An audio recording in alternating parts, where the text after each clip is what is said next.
सातत्याने त्यांच्या पक्षातली मागणी वाढत होती की आपणही मोदीजींसोबत गेलं पाहिजे आणि त्याचाच परिणाम असा झाला की शेवटी त्याही पक्षातल्या मेजॉरिटीने बहुतांश लोकांनी हा निर्णय केला की आता आम्ही महाविकास आघाडीसोबत राहू शकत नाही।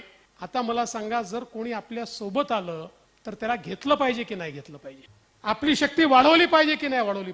एक संघटित पद्धतीनं या ठिकाणी आपल्याला मोदीजींची ताकद वाढवणं हे गरजेचं होतं आणि म्हणून आपण निर्णय केला आणि अजितदादांना देखील सोबत घेतलं, राष्ट्रवादी काँग्रेस पक्ष देखील सोबत आला। इंदापुरातल्या भाजपच्या कार्यकर्ता मेळाव्यात उपमुख्यमंत्री देवेंद्र फडणवीस यांनी हे विधान केलंय।